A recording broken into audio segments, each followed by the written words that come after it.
E continuando no nosso estudo do livro 7 Fala, a Eterna Validade da Alma, vamos falar um pouquinho, comentar um pouquinho sobre o que o 7 nos ensina no capítulo 7. Os potenciais da alma, ainda nesse tema de aprendizado do que realmente é a alma, do que realmente é, em verdade, o nosso ser, do que nós realmente somos. Então vamos lá. Para você, parece que há apenas uma forma, a física, que você percebe e nenhuma outra. Então, para muitos de nós, a maioria aqui deste planeta, acha que apenas o que se pode perceber através do corpo físico, seja do tato, da audição, da visão, é o que é real. A gente não está preocupado em observar a realidade espiritual das coisas, a realidade emocional, psíquica das coisas. Não, a gente só chama de realidade aquilo que nós constatamos com os elementos físicos, ou seja, do que é material. Parece também que sua forma pode estar apenas em um lugar por vez. Você tem de fato outras formas que você não percebe e você também cria vários tipos de forma para vários propósitos, embora você não perceba isso fisicamente. Pessoal, o pensou, criou não é apenas para a matéria. Pensei, criei, eu crio formas emocionais, eu crio formas psíquicas, eu crio energias que também têm consciência. Tudo que se cria tem consciência. Vamos esmiuçar um pouquinho mais sobre isso aqui nesse capítulo. Seu principal sentido de identidade está envolvido com o seu corpo físico, de forma que é, por exemplo, extremamente difícil para você se imaginar sem ele ou fora dele, ou de qualquer forma desconectado dele. A forma é o resultado da energia concentrada. O padrão para ela é causado por imagens de ideias emocionais ou psíquicas vividamente direcionadas. A intensidade é completamente importante, ou seja, quanto mais foco a gente coloca nas coisas, mais força a gente dá para que ela se materialize. Embora esse pensamento-imagem normalmente seja visto por outros, é bastante possível que no futuro instrumentos científicos possam percebê-los.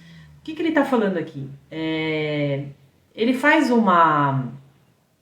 dá um exemplo aqui que eu não li, mas eu vou falar rapidinho. Por exemplo, se você sente muita saudade de um ente querido seu que está morando em um outro continente. Às vezes a gente vai se pegar numa situação de estar pensando naquele ser, de estar emanando aquela energia para aquele ser, sentindo aquela saudade. E aquilo é tão forte que você vai sentir essa presença, tanto a pessoa que está lá do outro lado, quanto nós vamos ter a percepção de que estamos próximos. Até ele cita um exemplo, vamos supor que essa pessoa esteja morando numa cidade de praia. A gente vai ter a percepção de ouvir o som do mar, de sentir a maresia. E o que está lá? Somos nós, físicos? Não. É uma projeção mental, emocional nossa, tem uma certa consciência, não como nós aqui, mas que também tem uma certa consciência e que vai experimentar aquela situação. Então, continuando aqui, embora esse pseudo-pensamento-imagem normalmente não seja visto por outros, é bastante possível que no futuro instrumentos científicos possam percebê-lo. Então, será que vamos ter aí uma tecnologia capaz de mostrar para a gente a criação real dos nossos pensamentos? Como é tal imagem? Pode ser como... Peraí, deixa eu desligar aqui, pessoal, que tá me dando interferência aqui, ó. Como é tal imagem pode ser percebida por aqueles que desenvolveram o uso dos sentidos interiores. O que ele quer dizer com isso aqui? Quando a gente faz um trabalho espiritual, de conexão espiritual, para ver algum padrão de sentimento, algum padrão relacionado a uma situação de vida em que aquela pessoa não está contente, não está feliz, na maioria das vezes a gente tem a percepção de presenças perto dessa pessoa, que muitas vezes, né, na maioria dos casos, as pessoas chamam de espíritos, de obsessores e tal, e nada mais são do que padrões de pensamentos ou padrões de emoções que foram tão carregadas, com emoções tão fortes, tão intensas, que aquilo meio que cria uma pseudo-personalidade que fica acoplado na energia daquela pessoa. Então, essa intenção emocional, essa intenção energética, que passa a vibrar como um corpo, ela pode ser percebida para aqueles que têm uma clarevidência um pouco mais trabalhada, um pouco mais aguçada. Qualquer ato mental intenso, pensamento ou emoção, não apenas será construído de algum modo físico ou pseudofísico, mas também conduzirá até certo ponto à impressão da personalidade que originalmente o concebeu. Então, às vezes a pessoa fica com raiva, né? Uma da outra, e aí aquela pessoa vem, eu tô carregada, não sei, briguei com fulano, aquilo tá pesado, e a gente vê, olha, ele tá te obsediando, ele tá causando problema pra você, ele tá na sua aura. No momento, não que aquela pessoa também possa estar 100% do tempo pensando na que tá sofrendo, né? Mas naquele momento ela sentiu aquela raiva, ela emanou aquela energia, as frequências se conversam, as mentes se conversam, e aí você cria uma ponte de energia entre vocês, e aí aquela personalidade emocional que foi criada naquele momento de discussão, por exemplo, ela tem um certo alimento que ela se mantém viva. Então, assim, por isso a gente vai entendendo como funcionam as coisas, e aí a gente lembra do que a gente vem aprendendo, do quão importante é o perdão. Porque o perdão, ele quebra esses laços emocionais e energéticos, e por mais que aquela pessoa ainda fique pensando com raiva em você e emane essa pseudo-personalidade até você, aquilo não vai chegar porque você não vai estar ressoando com aquela energia. Então pode emanar o que for, mas atingir o seu campo energético já não vai mais, porque você se limpou daquelas partículas, você não está sendo antena para aquela frequência. Para lhe ajudar a imaginar sobre o que estou falando, você pode pensar nelas como imagens fantasmas ou imagens de sombra, embora isso seja apenas uma causa da analogia. Então é mais ou menos para que a gente imagine, não é o espírito daquela pessoa, e sim uma forma emocional. Vamos chamar aqui de um corpo emocional, acho que um corpo emocional ou psíquico também, né? Que vem formado e que é carregado de energia. E que a gente está criando isso constantemente, por isso sempre vigiar os nossos pensamentos, olha o que a gente vem criando a partir de nós mesmos. Para começar, sua forma física é o resultado de um grande foco emocional. A fantástica energia de sua psique não apenas criou seu corpo físico, mas o mantém. Não é uma coisa contínua, embora para você pareça permanente o bastante enquanto ela dura. Está em um estado de constante pulsação, ou seja, o nosso corpo físico, que é fruto de uma criação emocional nossa, ele está em constante pulsação. Mas mesmo fisicamente, você não está aqui tão frequentemente como você está. Sua intensidade emocional e seu foco criam formas além do seu corpo físico. No entanto, a duração e nível são dependentes da intensidade de qualquer determinada origem emocional. Fernanda, você está falando isso e eu me lembro de uma vez eu fiquei com muita raiva de uma pessoa, então será que eu projetei para essa pessoa um eu emocional meu que está lá vibrando raiva? Faz a oração de perdão. Do mesmo jeito que a gente cria, a gente pode modificar as nossas criações. E aqui eu achei legal grifar também essa parte do corpo físico, estar em constante movimento, como luzes que se acendem e apagam, porque isso nos ensina que é muito, muito, muito mais fácil do que a gente imagina a gente trabalhar as nossas curas físicas, a gente reformular o aspecto físico que a gente quer ter. Basta que a gente se comprometa a prestar atenção nas nossas ideias e reformulá-las, né? E a partir daí vibrar de acordo com elas para que essa mudança seja alcançada. Então, é legal quando a gente vê como tudo no universo é mutável e toda essa realidade que a gente acha que é tão densa e condensada porque ela é física, ela pode ser constantemente mudada por nós. Pense novamente nesta forma que você enviou ao oceano. Aqui ele fala lá daquele exemplo que ele usou quando você vai visitar um ente querido. Você projetou-a desconhecidamente, mas através de leis bastante naturais. A gente pode não entender como, mas faz parte de um processo muito natural, que faz parte da nossa realidade, da verdadeira realidade, não dessa daqui. A forma construída a partir do intenso desejo emocionado. A imagem, então, segue suas próprias leis da realidade até certo ponto, e num nível menor do que você tem uma consciência. Ela tem uma consciência de si. Não como nós, que é uma consciência mais complexa, mas ela sabe por que ela foi criada, ela sabe que ela tem um propósito pelo qual ela foi criada e ela vai viver aquela emanação. Então, se eu criei com raiva, ela vai ter aquela consciência de raiva, de que ela tem que sentir aquela raiva. Ou, se eu criei ela com amor, ela vai ser uma pseudo-imagem minha que vai vibrar esse amor, que vai se entender como uma consciência que veio para amar.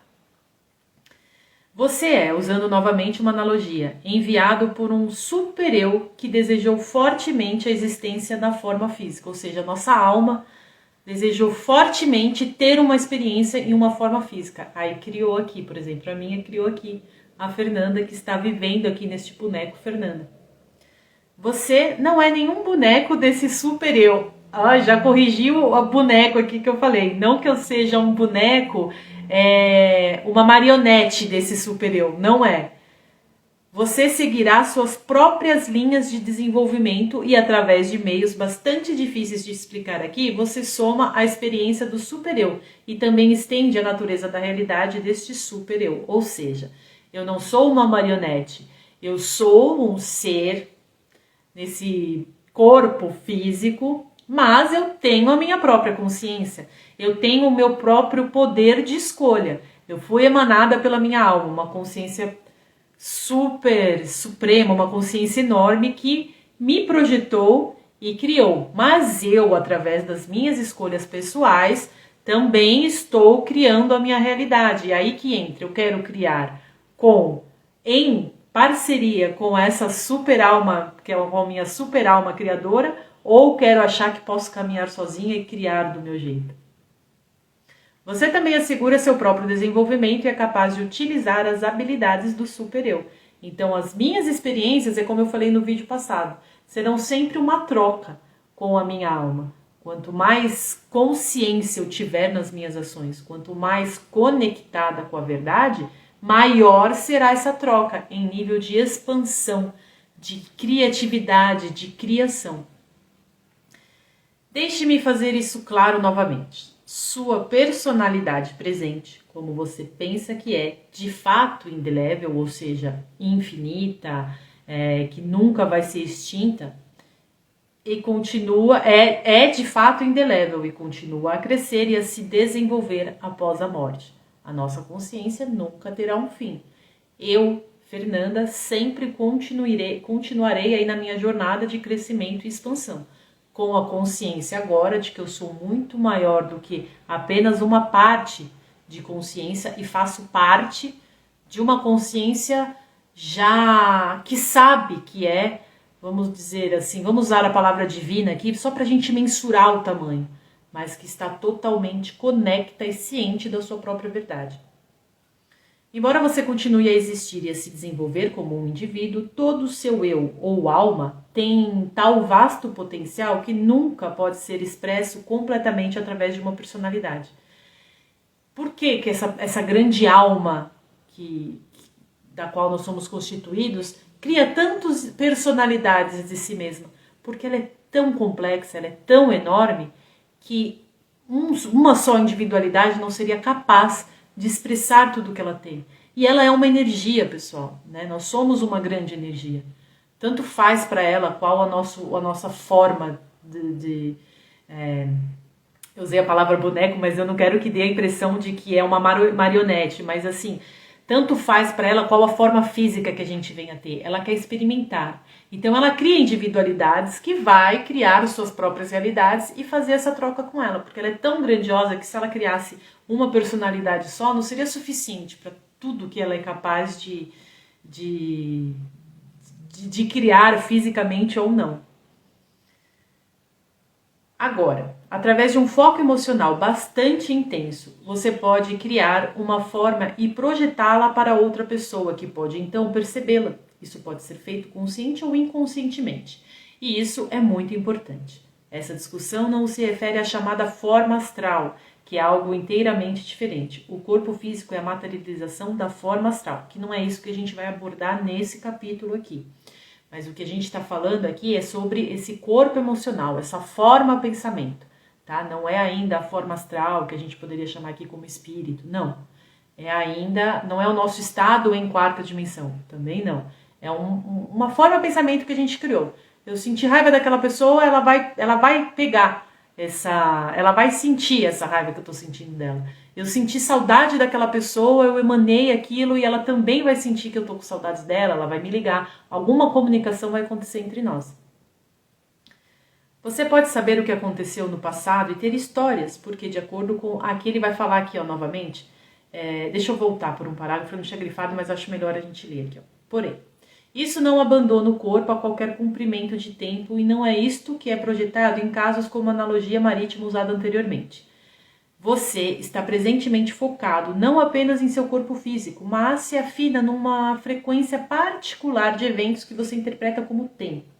Outros períodos históricos existem simultaneamente em formas bastante válidas e em outros eus reencarnacionais. Novamente, você simplesmente não está sintonizado a essas frequências.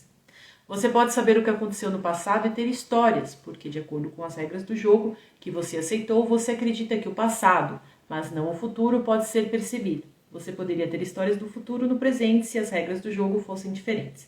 Então ele fala que como o nosso foco está nesse momento presente, a gente só chama de real aquilo que a gente está experimentando e a gente só acha que foi real e que a gente só tem acesso às nossas lembranças do passado.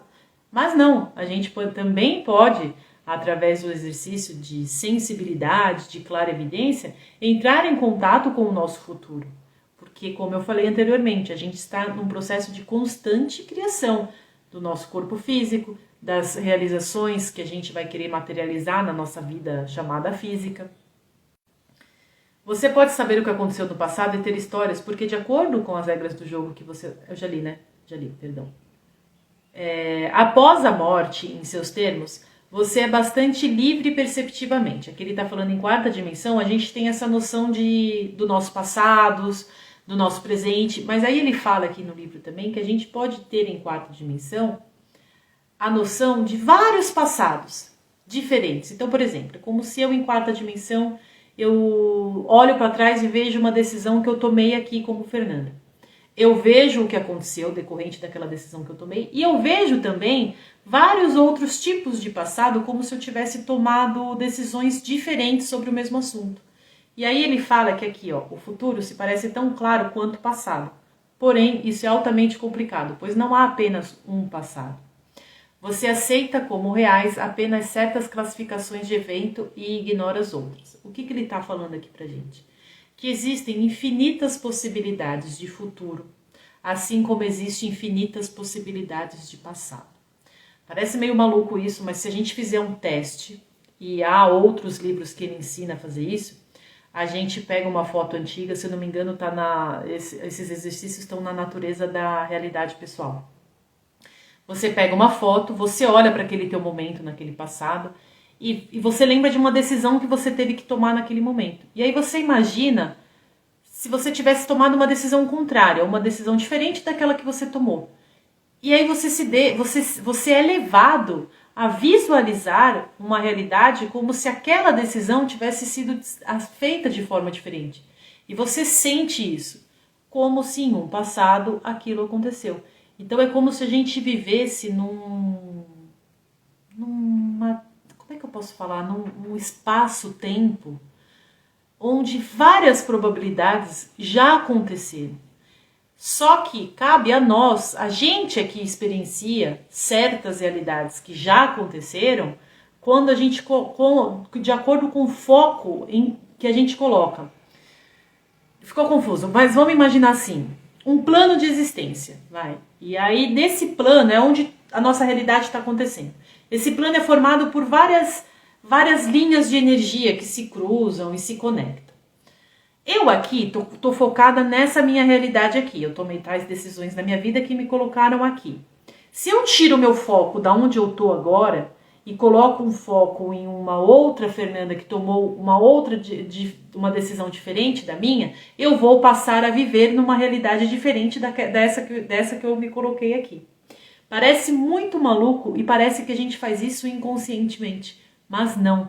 Nós fazemos isso conscientemente. E vocês vão saber, e o Sete coloca aqui, que a gente pode ter acesso e onde e quando a gente faz essas escolhas. E um desses momentos é no estado de sonho, que a gente vai falar no final aqui desse livro. Então a gente está sempre num constante processo de escolher entre as probabilidades que já existem, porque lembrem-se, quem cria a nossa realidade mesmo é uma alma gigantesca que cria infinitas possibilidades. É a nossa percepção e a nossa escolha de foco que vai fazer a gente vivenciar a realidade que a gente tem escolhido. Maluco? Maluco, mas estudem muito isso, porque quando vocês aprenderem isso e isso fizer total sentido, a gente vê que a gente pula de realidades assim, ó. Há então, obviamente, futuros prováveis e presentes prováveis.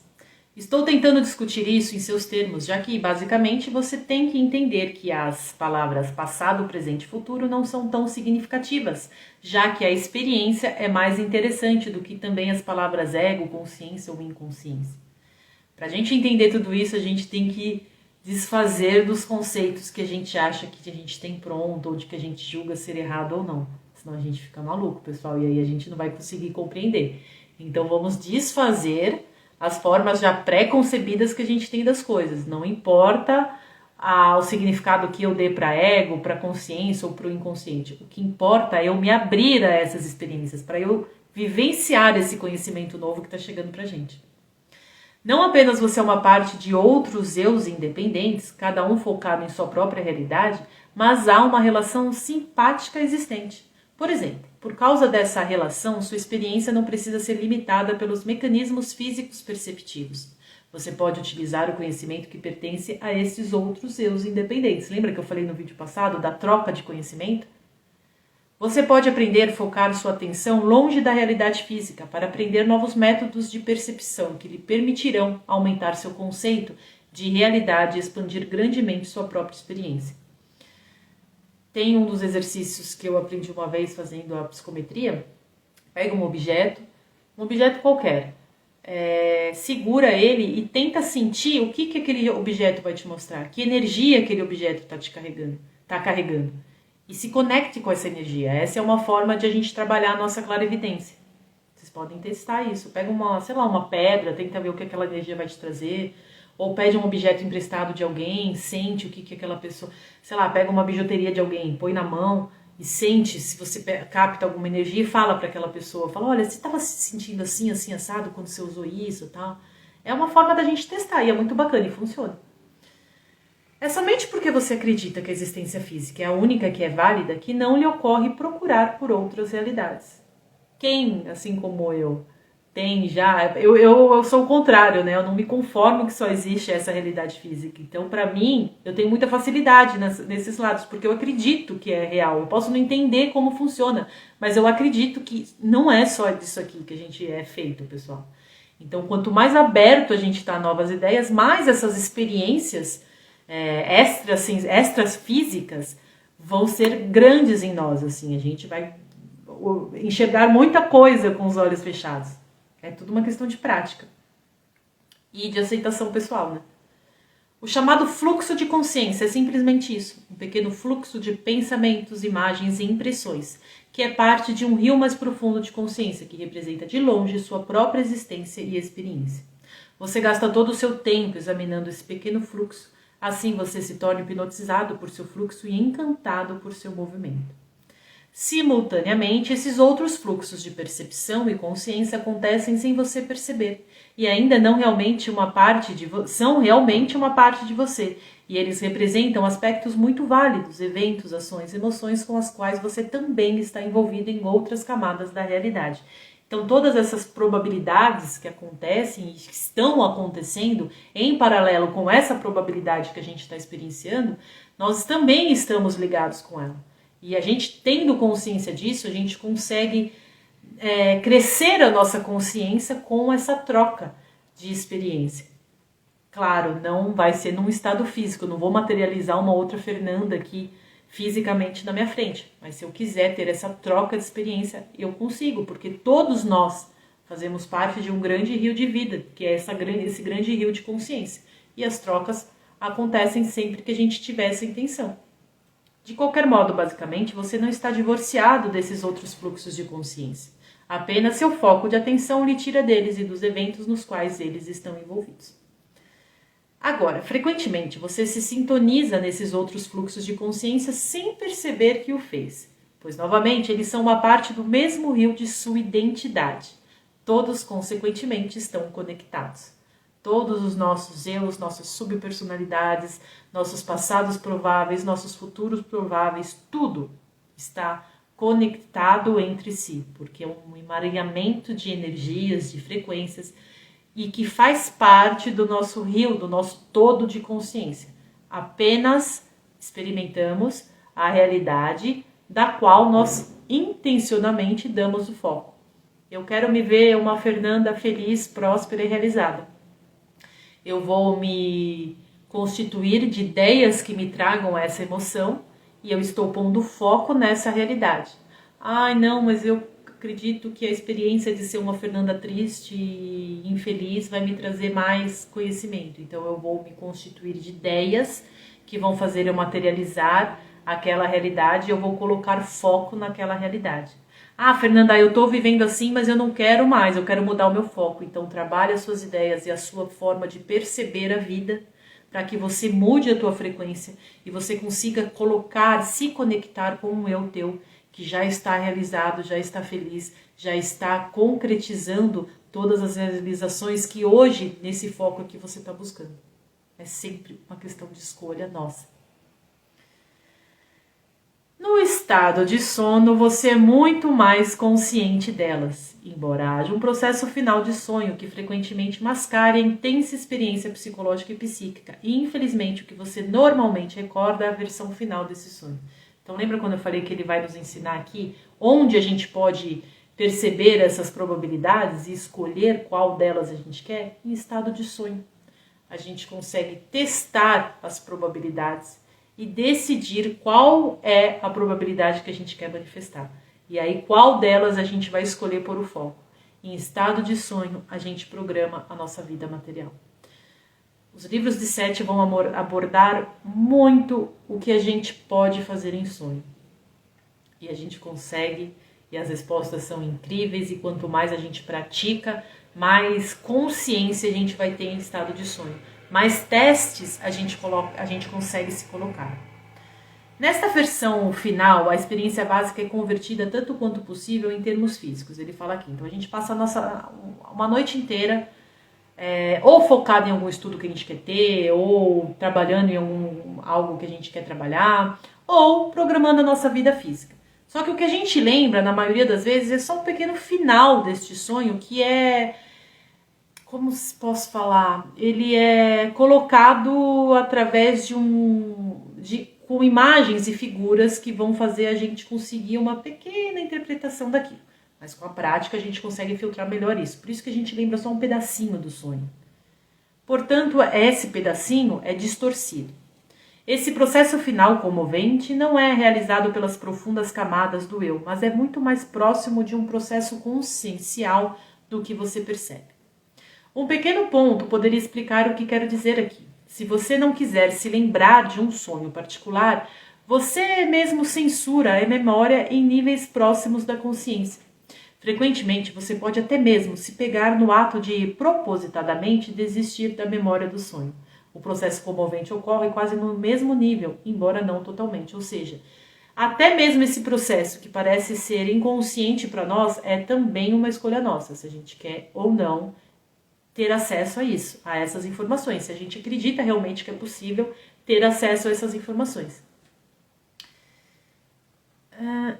Um pequeno ponto poderia explicar o que quero dizer aqui. Se você não quiser se lembrar de um sonho particular, você mesmo censura a memória em níveis próximos da consciência. Frequentemente, você pode até mesmo se pegar no ato de propositadamente desistir da memória do sonho.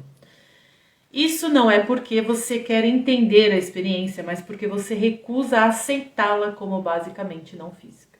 Então, quanto mais apegados a apenas a nossa realidade física, menos consciência a gente vai ter sobre esses nossos processos realizados no estado de sonho. Mas isso não quer dizer que eles não estão todos os dias acontecendo. Alguns sonhos em si mesmo acontecem em áreas psíquicas ou mentais conectadas com suas atividades diárias, casos em que o processo da vestimenta é necessário.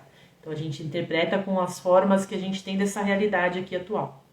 Mas em alcances muito profundos da experiência de sono, aqueles que incidentemente ainda não foram tocados pelos cientistas nos chamados laboratórios do sono, você está em comunicação com as outras porções de sua própria identidade e com as outras realidades nos quais ela existe. Neste estado, você também procura trabalhos e por empenhos que podem estar ou não conectados com seus interesses, como você os conhece. Você está aprendendo, estudando, atuando. Você está qualquer coisa menos adormecida. A gente está sempre produzindo. A consciência não para nunca. Como você pensa no ter? Você é altamente ativo. Você está envolvido no trabalho subterrâneo, no âmago da questão da existência. Você lê esse livro, presumivelmente você está acordado, mas em muitas formas, quando você está acordado, está descansando muito mais do que quando está em seu chamado estado noturno inconsciente. Assim, numa extensão maior, você percebe sua própria realidade e é livre para usar as habilidades que durante o dia você ignora ou nega. A um nível muito simples, por exemplo, sua consciência frequentemente deixa seu corpo em estado de sonho. Às vezes a gente acorda com uma sensação de que está cansado, né? O que a gente foi fazer? Será que a gente foi trabalhar em algum plano como uma forma de ajudar? Será que a gente passou um tempão estudando assuntos complexos que esgotou praticamente? A gente acorda ainda cansado? O que será que a gente tem feito? Você processa experiência diária, projeta isso para o que entende como futuro e escolhe, a partir de uma infinidade de eventos prováveis, aqueles que você realizará fisicamente e começa os processos mentais e psíquicos que o trarão para o mundo da substância. Ou seja, em sonho a gente programa a nossa realidade física. Aqui. Aí ele fala que essas infinitas probabilidades de realidades podem se encontrar. E aí ele cita, eu sou um exemplo disso. Eu sou um tipo de consciência que experimentou mergulhar no seu rio de consciência e dividir com vocês as experiências. Então ele dá mais exemplos de que isso é extremamente possível de se acontecer. Todas essas consciências se fundem no que frequentemente tem sido comparado a um oceano de consciência, um bem do qual toda a realidade floresce. Comece com qualquer consciência singular e, teoricamente, você encontrará todas as outras. Fazemos todos partes de um grande oceano de consciência que cria constantes realidades e probabilidades das quais a gente escolhe participar. Agora, frequentemente, esse daqui é muito legal, pessoal. Frequentemente, o ego age como uma represa para segurar as outras percepções. Ou seja, nós somos um oceano de possibilidades, mas o ego quer que a gente seja uma pequena represinha, presa, né, que consegue só se movimentar naquela limitação ali. Não porque essa fosse a intenção do ego, bloquear as nossas percepções, ou porque está na natureza de um ego se comportar de tal forma, mas simplesmente porque você foi ensinado que o propósito de um ego é restritivo ao invés de ser expansivo. Quem falou pra gente que o ego só quer ser ruim e limitado?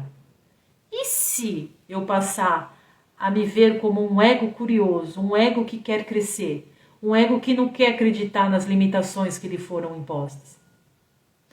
Você, na verdade, imagina que o ego é uma porção muito fraca do eu, que ele tem que se defender contra as outras áreas do eu, que são de longe mais fortes e mais persuasivas, e de fato mais perigosas. Assim você se treinou para usar um tapa-olhos e ser totalmente contra as suas inclinações naturais. Não sei se foi nesse livro que a gente já leu nos primeiros capítulos, ou se isso será vastamente discutido em outros livros do Sete. A gente aprendeu que o ego, ele foi aquela parte nossa que nos ensinou a sobrevivência física. Então ele cita os homens das cavernas e ele refaz toda a ideia de que a gente tem da vida nas cavernas. né, onde o homem tinha muita ligação com a natureza, os instintos primários eram extremamente aguçados, o homem sabia para onde ele tinha que ir, aonde ele ia encontrar a caça.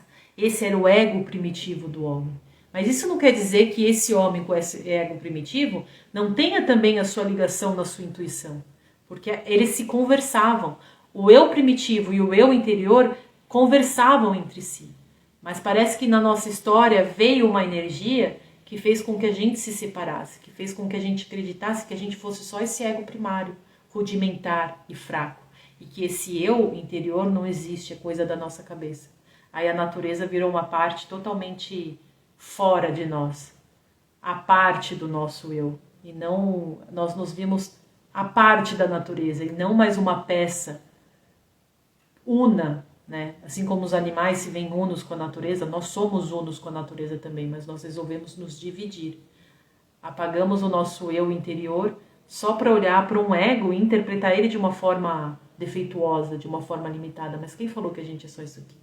Então o nosso trabalho é resgatar esse nosso outro lado para que a gente tenha consciência de enxergar como a gente realmente é. Quem falou que esse ego primário aqui não quer expandir em consciência também? Que energia é essa que faz a gente acreditar ao contrário, né? Você, na verdade, imagina que o ego é uma porção muito fraca do eu, que ele tem que se defender contra as outras áreas do eu, ali, né? Que são de longe mais fortes e mais persuasivas e de fato mais perigosas. Assim, você se treinou para usar o tapa-olhos e ser totalmente contra as suas inclinações naturais. O ego quer entender e interpretar a realidade física e se relacionar com isso. Ele quer lhe ajudar a sobreviver dentro da existência física, mas, pondo tapa-olhos sobre ele, você impede sua percepção e flexibilidade inatas. Então, como ele é inflexível, você diz que esta é a função natural e a característica do ego. Mas não. Ele não pode se relacionar com uma realidade que você não permitirá que ele perceba. Ele pode pobremente lhe ajudar a sobreviver quando você não permitir que ele use as habilidades dele para descobrir essas condições verdadeiras, as quais ele tem que manipular. Você põe tapa-olhos nele e então diz que ele não pode ver.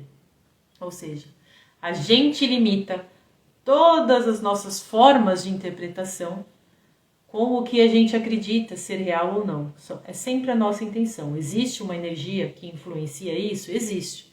Mas é do nosso poder continuar dando alimento para essa energia, assim como é do nosso poder e intenção falar, não.